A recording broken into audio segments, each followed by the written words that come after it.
Nanonood pa ako ng Disney Plus. Disney Plus? Kaya account ako ng Disney Plus. Dati Netflix. So, Ayan ako yung Netflix Disney hi Plus. guys, for South Korea here for experience. Para ayun oh, may nasayaw oh. Oo. Walang alam. Kaya nagtanalag. Woohoo! Yan. Lamig ngayon, South Korea. Pag nilabas mo yung kamay mo dito guys, grabe. Frostbite. So, frostbite.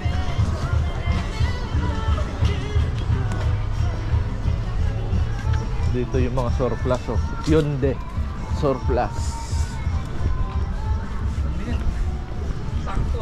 5 minutes? 1 minute? Sasakay kami ng kasama namin si iPhone 16 name. Kasama natin si iPhone 16. Kasama namin si iPhone 16. Si iPhone 16 kasama namin guys. 16 Pro Max. Fully paid 512 GB. Ayan, oh. Bukas Na merong pinakamahal na kayamanan doon sa loob. With 48 megapixel ang camera.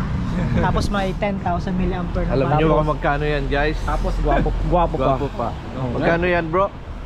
Magkano yan bro? 2.2 million. O yun, 2 million, 2.2. Ano yun? 80, 160? 80 plus 8. Isang sahura na yan. 80 plus 8,000. Sahod ko na yun sa isang buwan na ano, paghihirap na merong sigaw. 88,000. Tapos bibili ko lang ng iPhone 16. Merong sama ng loob. Oo. Ayun na. Ayan na yung bus namin guys. Dito guys, mag-wait ka ng bus. Hindi ka pwedeng magpara-para. 5.1D. Ayun na ba? Yan ba yan bro? Pwede yan? Tumadaan din. Ito yung mga kapwa nating mga Pilipino dito sa South Korea guys.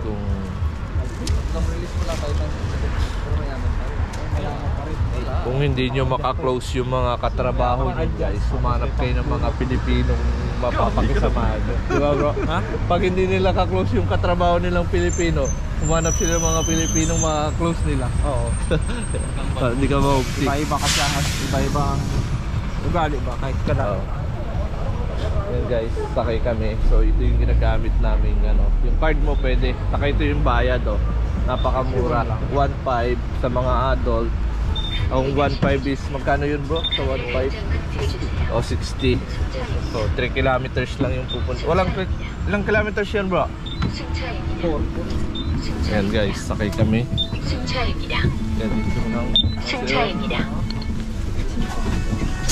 bus na sasakyan namin guys.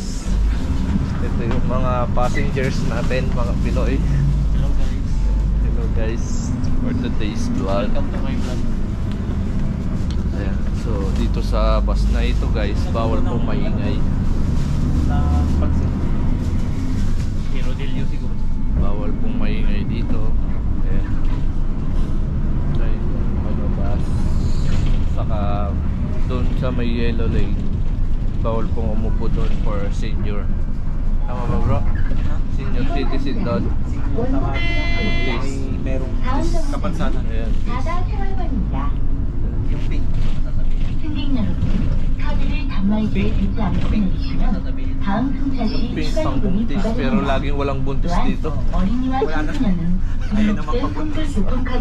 Wala kang makikitang buntis dito sa South Korea, sa Pilipinas. Lagi, pagdaan mo pa lang may buntis na. 15 anyos pa nga ng buntis.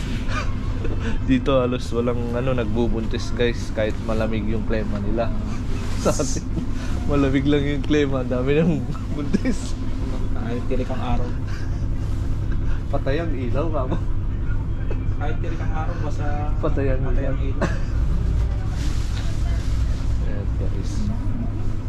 Walang takot mga tao sa atin dito. Takot sila sa responsibility. Mahal kasi yung living expensive dito sa South Korea guys. Kaya Expenses bro. Expenses. expensive. So limited lang yung voice namin. Alam yung mga Pilipino may ingay, pero kita nyo yan. Mapapansin nyo guys, napakatahimik nila. Sobrang pinagbabawal yung mag-ingay. Pinagbabawal na din. Oo, sobra. Talagang silent maker ang South Korea, guys. Gumagawa sila pero umuulan sila. Tahimik na umuulan. No? Parang si Mark, tahimik. Alam mo yun, guys, tahimik kasi yung country na dito. Hindi sila nag-iingay. Alam mo yung ano sila, yung 카드를 다시 대주세요. napaka-disiplinado. No, disiplinado sila dito sa Korea. 이번 정류장은 가다 생활관입니다. Yan. 다음 정류장은 양문교회입니다. Kwento mo pa bro about South Korea. Tapos pag mag-i-stop ka, yan, pindutin mo lang yun. Hindi mo na kailangan para. Dito mas marami nakatayo sa bus. Isa nakaupo. Isa sa nakaupo. Tingnan mo yung space para yung nakatayo. Ayan, para yun. Tingnan mo yung upuan nila. Tingnan mo yung upuan nila, kakaunti. Sa Pilipinas, maraming upuan, marami rin nakatayo. Masiksik. Sa Cavite, no? Ang ganda sa harap. Malaking bus. Oo. Siksik. Grabe. Papuntang Dasma, no? Dito, mas maraming nakatayo. Oo, mas maraming nakatayo doon. So yun guys, no? Actually, yan. Konting traffic lang. Huwag ka magagalit, ha? Huwag mo pa paano, ha? Mabait niya. Ang cute niyan, no? Ang cute. So yun guys, no? Tahimik lang. Pwede mag-ingay. Thank you for watching, guys. Nakakawa naman pala.